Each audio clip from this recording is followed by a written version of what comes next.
നമ്മൾ പറഞ്ഞു ഈ മാനേജ്മെന്റ് നിങ്ങൾ വിശ്വസിക്കരുത്, ഇവർ വാക്ക് മാറും. കാരണം കേരളത്തിലെ ആശുപത്രികൾ നടത്തുന്നത് കോർപ്പറേറ്റുകളാണ്, മത മേലധ്യക്ഷന്മാരുടെ കീഴിലുള്ള സ്ഥാപനങ്ങളാണ്. പേ സ്ലിപ്പ് ഇടും, അല്ലെങ്കിൽ കരാറിടും, ഇട്ടുകൊടുത്താൽ പറയും ഈ കരാർ ഞങ്ങൾക്ക് തൃപ്തിയല്ല, പിന്നെ ഇവരുടെയൊക്കെ അപ്പുണ്ടാക്കിയ കരാർ നമ്മൾ ഇടുക. ഇവർ പറയുന്നുണ്ട് ഞങ്ങൾ 5 തവണ ചർച്ചയ്ക്ക് വന്നു. എവിടെ ചർച്ചയ്ക്ക് വന്നത്? ഇവർ ചോദിച്ചാൽ പറയും ഞങ്ങൾ ഹൈക്കോടതിയിൽ വന്നു. ഹൈക്കോടതിയിൽ വന്നിട്ട് എന്താ പറഞ്ഞത്? കൊടുക്കാൻ പറ്റില്ല. പക്ഷെ എനിക്ക് അഭിമാനമുണ്ട്. കാരണം എന്താ, ഇത്രയും കൂടുതൽ വനിതകളുള്ള ഈ സംഘടന സ്ട്രോങ് ആയിട്ട് നിൽക്കുന്നത്. അങ്ങനെ സമരം നടത്തുന്ന ഒരു പോരാളികളെ ഈ സമൂഹത്തിന് കിട്ടിയ എന്തുകൊണ്ടാണ്? നിവൃത്തിയില്ലാത്തതുകൊണ്ടാണ്. ഇത്രയും കാലം പഠിച്ച, ഇത്രയും നൈപുണ്യമുള്ള ഒരു ജോലി ചെയ്യുന്ന ആളുകൾക്ക് കിട്ടുന്നില്ല എന്നുള്ളത് ഏറ്റവും നാണക്കേടോടെ കേരളം പറയണം. അല്ലെങ്കിൽ നേഴ്സുമാരെ മാലാക എന്ന് പറയുമ്പോൾ ഈ മാലാകയ്ക്ക് എല്ലാം സൗജന്യമായി കിട്ടണം. പെട്രോൾ പമ്പിൽ പോയിട്ട് ഞാൻ മാലാകയാണെന്ന് പറഞ്ഞാൽ എന്തെങ്കിലും കിട്ടുമോ? ഓട്ടോറിക്ഷ കയറിയാൻ പറ്റുമോ?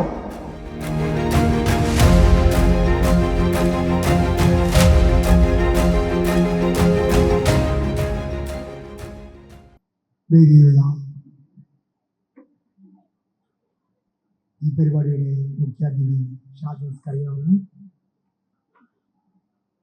ഈ പരിപാടിയിലേക്ക് അല്പസമയത്തിനുള്ളിൽ ആശംസ അർപ്പിക്കാൻ വേണ്ടി എത്തുന്ന പ്രമുഖ സിനിമാ താരവും രാഷ്ട്രീയ പ്രവർത്തകനുമായ ദേവൻ അവർകൾ, UNA സംസ്ഥാന അധ്യക്ഷൻ ഷോബി ജോസഫ്, അഖിലേന്ത്യാ സെക്രട്ടറി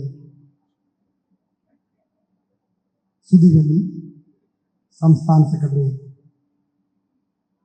അജയ് വിശ്വംഭരൻ, മറ്റും UNA സംസ്ഥാന ജില്ലാ ഭാരവാഹികളെ, സുഹൃത്തുക്കളെ, സഹപ്രവർത്തകരെ, ആദ്യമേ 97 ദിവസം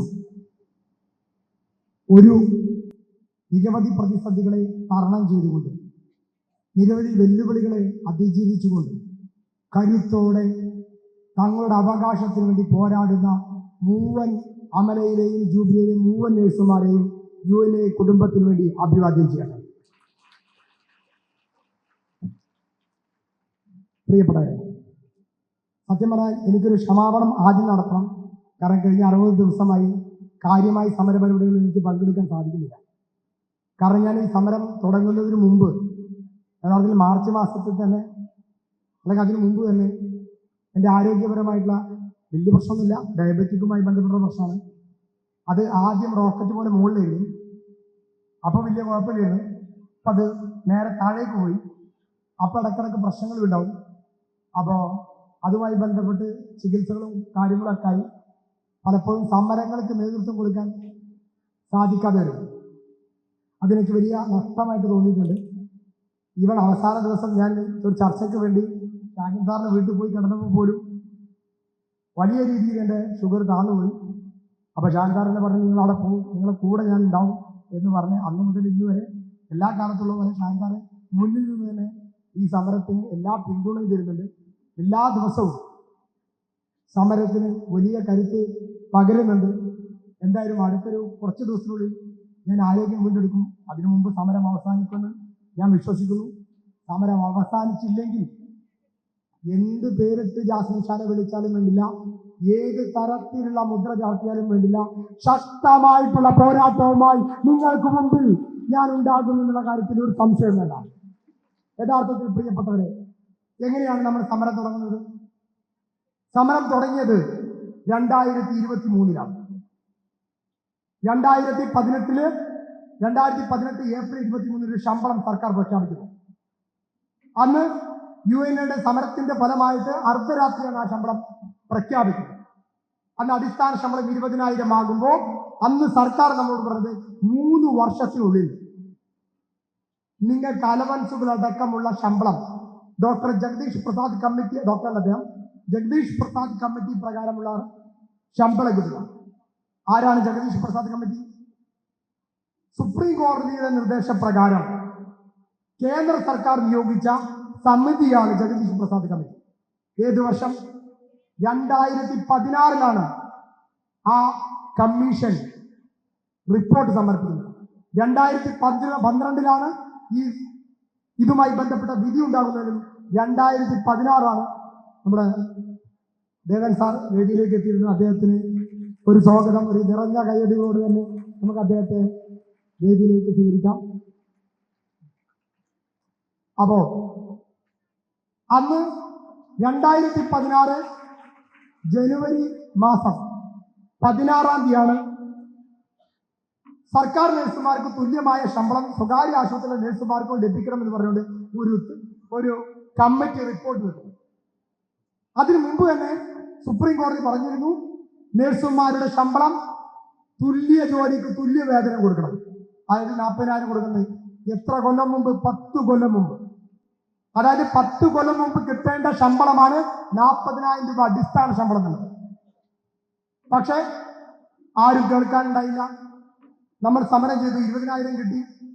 3 വർഷം കൊണ്ട് ശമ്പള പരിഷ്കരണം അല്ലെങ്കിൽ പുതുക്കി നിശ്ചയിക്കുന്ന പറഞ്ഞ് ഒന്നും നടന്നില്ല. 2023 നമ്മൾ ഹൈക്കോടതിയെ സമീപിച്ചു. ബഹുമാനപ്പെട്ട ഹൈക്കോടതി UNA ഹർജി പരിഗണിച്ചുകൊണ്ട് സർക്കാരിനോട് പറഞ്ഞു 3 മാസം കൊണ്ട് നഴ്സുമാരുടെ സംഘടനയെ കേട്ടുകൊണ്ട് പുതിയ ശമ്പള പരിഷ്കരണം നടത്തണം. സർക്കാർ പറഞ്ഞു ഇത് വലിയ മേഖലയാണ്, അത്യാവശ്യം കമ്മിറ്റികൾ നടത്തേണ്ടതുണ്ട്. അവർ IRC കമ്മിറ്റി സംഘടിപ്പിക്കുന്നു. ആ കമ്മിറ്റി 3 വർഷം സമയമെടുത്തു. 2023 തുടങ്ങിയ കമ്മിറ്റി 2025 ഡിസംബർ 12 ഡിസംബർ 27 ഒരു യോഗം വിളിക്കുക മന്ത്രി, അന്നത്തെ തൊഴിലുവകുപ്പ് മന്ത്രി ശിവൻകുട്ടി അവറുകളാണ്. അതുവരെ എല്ലാ യോഗത്തിലും പങ്കെടുത്ത ഈ മാനേജ്മെന്റുകള്, എല്ലാ കമ്മിറ്റികളും അഭിപ്രായം പറഞ്ഞ മാനേജ്മെന്റുകള്, നിങ്ങൾ മനസ്സിലാക്കണം, ആ കമ്മിറ്റിയുടെ അംഗങ്ങളാണ് ജൂബിലിയുടെയും അമലയുടെയും മാനേജ്മെന്റ്. ആ അവസാന കമ്മിറ്റി അവർ ബഹിഷ്കരിക്കണം. എന്താണ് അവരന്ന് പറഞ്ഞത്? ഇപ്പോൾ ഈ മേഖലയിൽ ശമ്പളം വർദ്ധിപ്പിക്കേണ്ട കാര്യമില്ല എന്ന് പറഞ്ഞുകൊണ്ട് ആ കമ്മിറ്റിയിൽ നിന്ന് സകല കേരളത്തിലെ മുഴുവൻ മാനേജറുകളും ബഹിഷ്കരിച്ചിറങ്ങിപ്പോന്നു. തൊഴിലുവകുപ്പ് മന്ത്രി അന്ന് പ്രഖ്യാപിക്കുന്നുണ്ട്, പത്രസമ്മേളനം നടത്തിയത് 1 മാസത്തിനകം പുതിയ ശമ്പളം പ്രഖ്യാപിക്കും. നമ്മൾ പറഞ്ഞു ഈ മാനേജ്മെന്റ് നിങ്ങൾ വിശ്വസിക്കരുത്, ഇവർ വാക്കുമാറും. കാരണം കേരളത്തിലെ ആശുപത്രികൾ നടത്തുന്നത് കോർപ്പറേറ്റുകളാണ്, മത മേലധ്യക്ഷന്മാരുടെ കീഴിലുള്ള സ്ഥാപനങ്ങളാണ്, അതുപോലെ തന്നെ ശതകോടീശ്വരന്മാരാണ്. അല്ലെ? ഇവർ കോർപ്പറേറ്റുകൾ എന്ന് പറയുമ്പോൾ ഈ കോർപ്പറേറ്റുകൾ ഇന്ന് തുടങ്ങിയാണോ? MA യൂസഫ് ഒരു കോർപ്പറേറ്റ് അല്ലേ? അദ്ദേഹത്തിന്റെ ആശുപത്രിയാണ് ലേക്ക് ഷോർ ആശുപത്രി. രവിപിള്ള കോർപ്പറേറ്റ് അല്ലേ? അദ്ദേഹത്തിന്റെയാണ് ഉപാസന ആശുപത്രി. ഗോകുലം ഗോപാലൻ കോർപ്പറേറ്റ് അല്ലേ? അദ്ദേഹത്തിനാണ് ഗോകുലം മെഡിക്കൽ കോളേജ്. കേരളത്തിലുള്ള ആശുപത്രികളെല്ലാം ഒരു സാധാരണക്കാരൻ തുടങ്ങാൻ പറ്റിയ വ്യവസായമാണോ ആശുപത്രി? ഏറ്റവും കൂടുതൽ ആശുപത്രികൾ ഉള്ള ഒരു സംസ്ഥാനമായി കേരളം മാറുമ്പോഴും ഇവിടെ ഇല്ലാത്തത് അധികാരികൾക്ക് നിയന്ത്രിക്കാൻ സാധിക്കാത്ത ഒരു വലിയ നെറ്റ്വർക്ക് ഈ ആശുപത്രി മേഖലയിലുണ്ട്. അപ്പൊ നിങ്ങൾ അമലയും ജൂബിലിയും പറയുന്ന കോർപ്പറേറ്റുകൾക്ക് വേണ്ടി സമരം നടത്തുന്നു, അങ്ങനെ അവർ പറയാം. കോർപ്പറേറ്റുകൾ വരാൻ വേണ്ടിയിട്ട് നമ്മൾ ചോദിച്ചെന്താ? ഇടക്കാലാശ്വാസ ചോദിച്ചത്. എത്ര ഇടക്കാലാശ്വാസം ചോദിച്ചത്? നമ്മൾ പറഞ്ഞു തൃശ്ശൂരിൽ ആശുപത്രിയിൽ കൊടുത്ത ഇടക്കാലാശ്വാസമെങ്കിലും കൊടുക്കണം. അതായത് 8,000 രൂപ.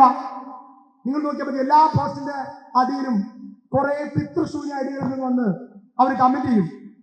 തൃശ്ശൂർ ആശുപത്രിയിൽ കൊടുത്ത പേ സ്ലിപ്പ് ഇടും, എന്തിടും, അല്ലെങ്കിൽ കരാറിടും. ഇട്ടുകൊടുത്താൽ പറയും ഈ കരാർ ഞങ്ങൾക്ക് തൃപ്തിയല്ല, പിന്നെ ഇവന്റെ അപ്പുണ്ടാക്കിയ കരാർ നമ്മൾ ഇടുക. അവിടെ നമ്മളെ സംബന്ധിച്ച് നിങ്ങൾ അന്വേഷിക്കണം. ഇവിടെ തൊട്ടപ്പുറത്ത് LIT ആശുപത്രിയുണ്ട്, ദയ ആശുപത്രിയുണ്ട്, മദർ ആശുപത്രിയുണ്ട്, അതുപോലെ തന്നെ സണ്ണാശുപത്രി എന്നൊക്കെ പറഞ്ഞാൽ ആകെ 150 ബെഡുള്ളൂ. ഈ ആശുപത്രിയിലടക്കം 8,000 രൂപ കൊടുക്കാൻ തയ്യാറായിക്കൊണ്ട് കരാറൊപ്പിട്ടു. ആ കരാറൊപ്പിട്ട് മാത്രം അവർ കൊടുത്തു. ആ ശമ്പളം കൊടുത്തിട്ട് ഇന്ന് അവിടുത്തെ നേഴ്സുമാർ വാങ്ങിയിട്ട് ഇന്ന് 3-4 മാസമായി. പക്ഷെ ജൂബിലിയും അമലയും പറയും എന്ത്? ഞങ്ങൾക്ക് ആ കരാർ കാണണം. ശരിക്കും നിങ്ങളൊന്ന് ആലോചിച്ച് നോക്കൂ, ജൂബിലി മിഷനും അമല മെഡിക്കൽ കോളേജും പ്രതിനിധാനം ചെയ്യുന്ന അവരുടെ സംഘടന, അതിന്റെ പേര് Kerala private hospital association, KPH. പിന്നെ വേറെയുണ്ട് ചായ്. ഇവര് 2 സംഘടനക്ക് മെമ്പർഷിപ്പ് എടുക്കും. ഇവർ പറയുന്നുണ്ട് ഞങ്ങൾ 5 തവണ ചർച്ചയ്ക്ക് വന്നു. എവിടെ ചർച്ചയ്ക്ക് വന്നത്? ഇവർ ചോദിച്ചാൽ പറയും ഞങ്ങൾ ഹൈക്കോടതിയിൽ വന്നു. ഹൈക്കോടതിയിൽ വന്നിട്ട് എന്താ പറഞ്ഞത്? കൊടുക്കാൻ പറ്റില്ല. അല്ല, കൊടുക്കാൻ തയ്യാറെന്നല്ല. ആദ്യം ഹൈക്കോടതി വന്ന് പറഞ്ഞു സമരം അവസാനിപ്പിച്ചാൽ ഞങ്ങൾ കൊടുക്കാൻ തയ്യാറാണ്. നിങ്ങൾക്ക് ഓർമ്മയുണ്ട്, നമ്മൾ കുറച്ച് ദിവസത്തേക്ക് സമരം നിർത്തി വെച്ചു. ആ സമരം നിർത്തി വെച്ചപ്പോൾ ഇവർ പറഞ്ഞു ഞങ്ങൾ കൊടുക്കാൻ പറ്റില്ല. അത്രയ്ക്കും രാഷ്ട്രീയം നിറഞ്ഞ നിലപാട് പറയാൻ വേണ്ടി മാത്രം ഒരു ചർച്ചയ്ക്ക് വരും. അതിന്റെ അപ്പുറത്തേക്ക് ഒരു നിലപാടുണ്ടാവില്ല. അത് കഴിഞ്ഞ് നിങ്ങൾ നോക്കണം, ഞങ്ങൾ ആരോഗ്യ വകുപ്പ് മന്ത്രി കെ മുരളീധരൻ അവരെ വിളിച്ചു കയറി ഞങ്ങൾ ചർച്ചയ്ക്ക് പോയി. നിങ്ങൾ ഇത്രയും ആൾക്കാരെ സാക്ഷി നിർത്തി പറയാം. ഞങ്ങളോട് കെ മുരളീധരൻ അവർ ചർച്ചയ്ക്ക് ചെന്ന് ആദ്യം പറഞ്ഞപ്പോൾ എന്താ പറഞ്ഞറിയോ? അവർക്ക് 10,000, 8,000, 10,000, 12,000 അല്ല പ്രശ്നം, അവർക്ക് സംഘടനയാണ് പ്രശ്നം. സംഘടിതമായി നിൽക്കാൻ പാടില്ല. ഞങ്ങൾ പറയും സംഘടിതമല്ലാത്ത ഒരു കാലഘട്ടം ഉണ്ടായിരുന്നു അമലയിലും ജൂബിലിയിലും. അന്ന് അവർ കൊടുത്ത ശമ്പളം എത്രയാ? 1000 രൂപ പോലും ശമ്പളം കൊടുക്കാത്ത ഒരു കാലമുണ്ടായിരുന്നു ജൂബിലിക്കും അമലയ്ക്കും. ഇവിടെ തന്നെയുള്ള 2011 മുന്നേ ജോലി ചെയ്ത നഴ്സുമാരോട് ചോദിച്ചാൽ മതി. അന്നത്തെ മിനിമം വേതനം 5,000 രൂപ. ആ 5,000 രൂപ പോലും കൊടുക്കാതെ 12, 15 മണിക്കൂർ പണിയെടുപ്പിച്ച, മാതുകളെ പോലെ പണിയെടുപ്പിച്ച, അടിമകളൊക്കെ പോലെ കണ്ട ഒരു കാലഘട്ടം ഈ നഴ്സിംഗ് കമ്മ്യൂണിറ്റിക്കുണ്ടായിരുന്നു. UN പിറവിക്ക് ശേഷം അവർക്ക് അവകാശങ്ങൾ ചോദിക്കുന്ന ഒരു തലമുറയെ കാണാൻ സാധിച്ചു. നിരന്തരം പോരാട്ടത്തിലൂടെ അല്ലാതെ 1 രൂപ പോലും നൽകാൻ ഒരു മാനേജ്മെന്റും തയ്യാറായില്ല. നിങ്ങൾ നോക്കൂ, ഇവർ പറയുന്നു കോർപ്പറേറ്റ് ആശുപത്രി. ഇവർ പ്രചരിക്കുന്നില്ല. കേരളത്തിൽ ഇപ്പോഴും ഏറ്റവും കൂടുതൽ ശമ്പളം കൊടുക്കുന്ന ആശുപത്രി ജൂബിലി മിഷനും അമലയുമാണ്. ഞാൻ പറയാം, ജൂബിലി ആ കാര്യത്തിൽ കുറച്ച് ബെറ്ററാ. അമല ലോക കള്ളന്മാരാ. 2018 കൊടുക്കേണ്ട ശമ്പളത്തിൽ 800 കടകൾക്ക് മുകളിലുള്ള ശമ്പളം കൊടുക്കണമായിരുന്നവര്. അവർ കൊടുത്ത എത്ര? 600 കടകൾക്ക് താഴെ. എത്ര എഴുതിയാലും ബെഡ് കാണാണ്ടാവില്ല.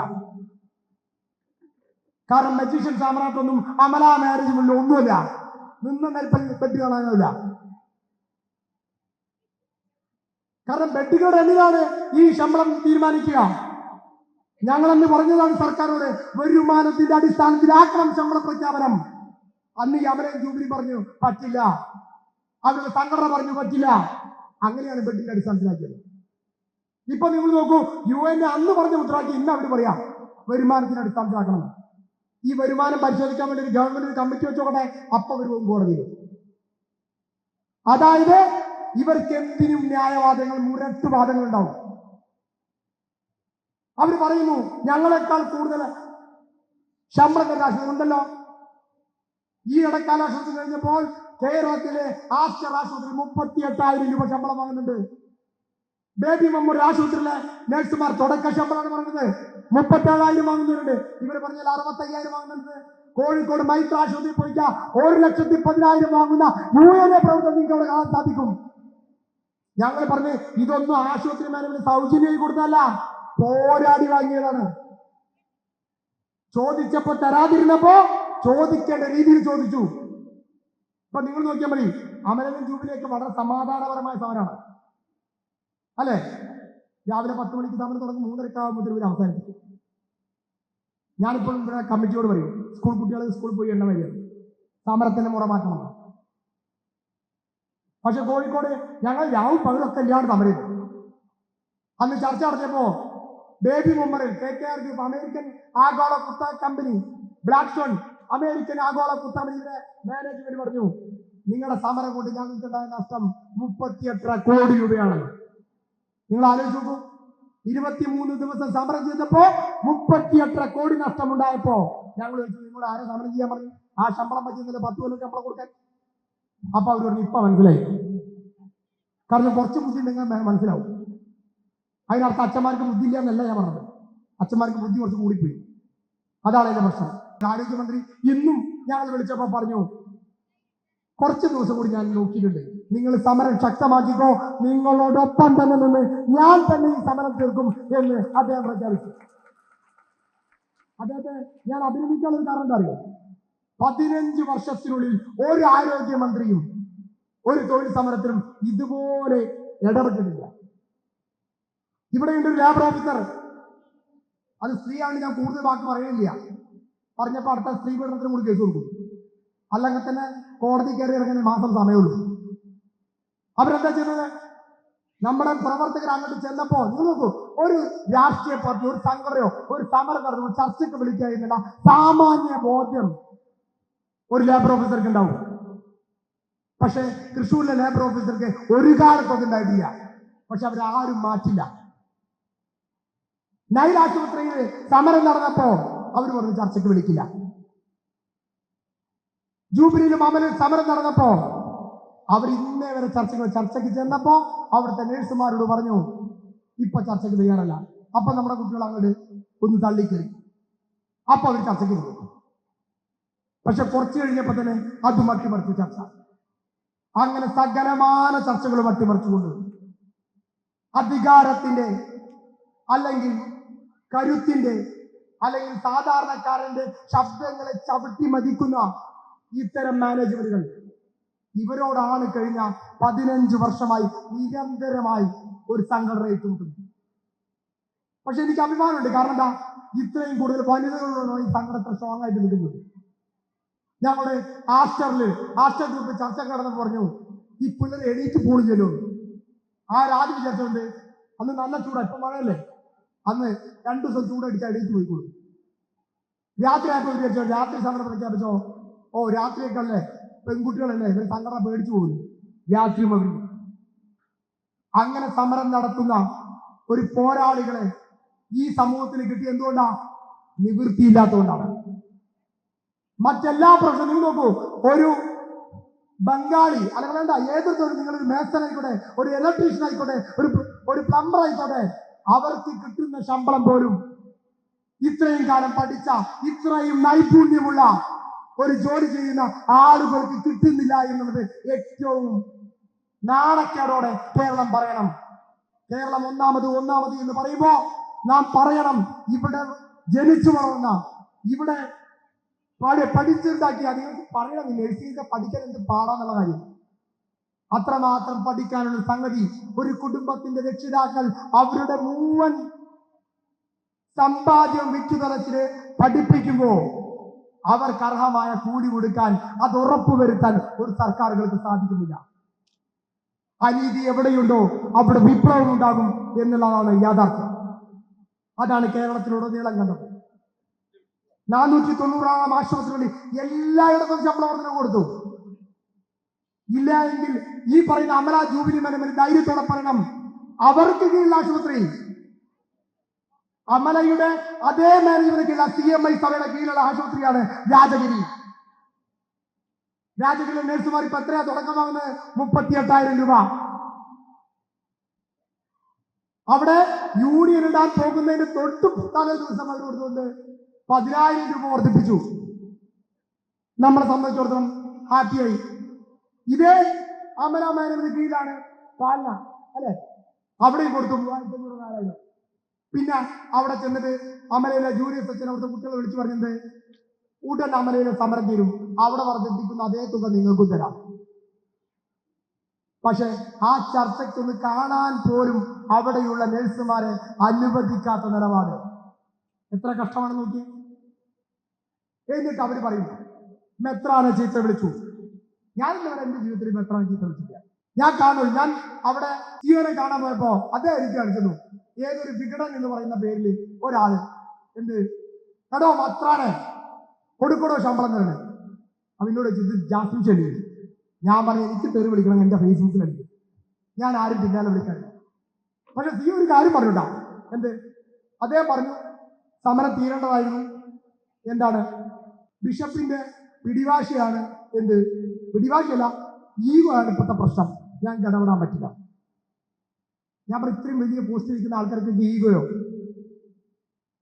രണ്ടാമത്തെ ചർച്ചയ്ക്ക് ചെന്നപ്പോ ഒരു സൗഹൃദമായൊരു മീറ്റിംഗ് ചെന്നപ്പോ പറഞ്ഞു നിങ്ങൾ മുദ്രാവാക്യം വിളിച്ചു, എന്ത് അങ്കമാലിയിൽ അച്ഛൻ തോറ്റു, മറ്റേ ഇവിടെ എന്താ പറയാ അമൃത മാതാ തോറ്റു, വളരെക്കരയിൽ അക്കീം തോറ്റു. അക്കീം തോറ്റതും അമ്മ തോറ്റവും പ്രശ്നമില്ല, പക്ഷെ അച്ഛൻ തോറ്റിയ പ്രശ്നമില്ല. ഞാൻ പറയും മുദ്രാവാക്യം വിളിക്കുന്നവരെ ഞങ്ങൾ എങ്ങനെ തിരിക്കും? എങ്ങനെയാ തിരിച്ചാ മുദ്രാവാക്യം വിളിക്കുമ്പോ? അപ്പൊ ഈ മുദ്രാവാക്യം വിളിക്കാതിരിക്കണം, എന്ത് ചെയ്യണം? സമരം തീർക്കണം. അല്ലെ?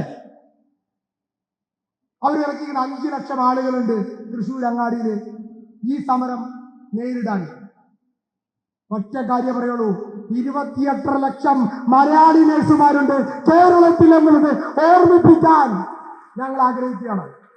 ഈ സംഘടന അവരെ കൂടെ അണിനിരത്താൻ ശ്രമിച്ച എല്ലാവരും വരും.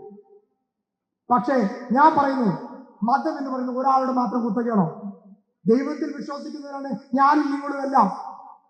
എനിക്ക് എന്റെ വിശ്വാസം ഉണ്ടാവും, നിങ്ങൾക്ക് നിങ്ങളുടെ വിശ്വാസം ഉണ്ടാവും, ഓരോരുത്തർക്കും ഓരോ വിശ്വാസമുണ്ട്. ആ വിശ്വാസവും അവിടുത്തെ തൊഴിലും തമ്മിൽ കൂട്ടിക്കൊള്ളാൻ പാടില്ല, അല്ലെ? മനസ്സിലാണ് ദൈവം, താൻ പാതി ദൈവം പാതി എന്ന് വിശ്വസിക്കുന്നതാണ് എല്ലാവരും. പക്ഷേ നീതിക്ക് വേണ്ടി പോരാടുന്നവർക്ക് സർവ്വതും നിഷേധിക്കും. എല്ലാ അംഗന്മാരിലെ ചർച്ചയ്ക്ക് ഞാൻ തന്നെയാ പോയത്. ചർച്ച തീർന്നപ്പോൾ നിങ്ങൾ മനസ്സിലാക്കണം, ചർച്ച അവസാനിപ്പിച്ചപ്പോ അവിടുത്തെ ഞങ്ങൾ വികാരി ജനറലൊക്കെ നല്ല ആൾക്കാരായിരുന്നു കേട്ടോ. വികാരി ജനറലും മറ്റുള്ളവരൊക്കെ വന്ന് പറഞ്ഞു ഈ സമരം തീർക്കണം, ഇന്ന് തീർക്കണം. അപ്പൊ അവിടുത്തെ അച്ഛൻ 4 കണ്ടീഷൻ വെച്ചോളൂ.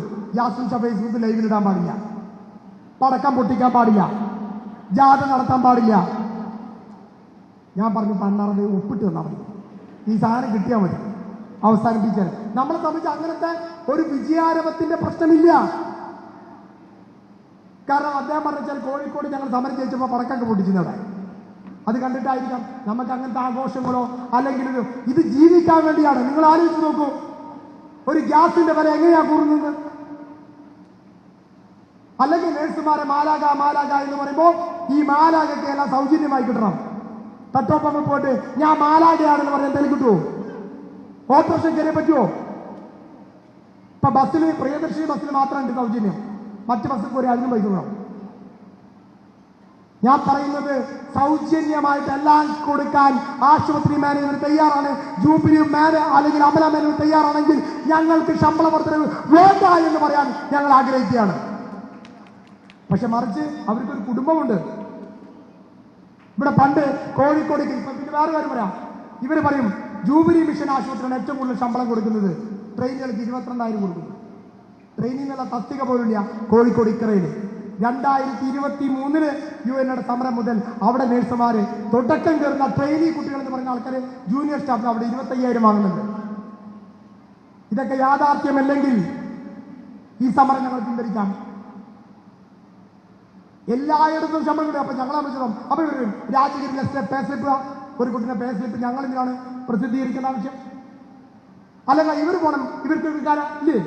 CMI സഭയുടെ അതേ ആശുപത്രിയാണ് അതായത് രാജഗിരിയിലെ നഴ്സുമാരുടെ ലിസ്റ്റ് പബ്ലിഷ് ചെയ്തിട്ട് അവർ പറയട്ടെ ഈ കുട്ടികൾക്കെല്ലാം അമലയേക്കാൾ കുറവാണ് കിട്ടുന്നത്. 32,000, രാജഗിരിയിൽ 38,000. എനിക്കറിയില്ല 32,000 ആണോ 38,000 ആണോ വലുതെന്ന്.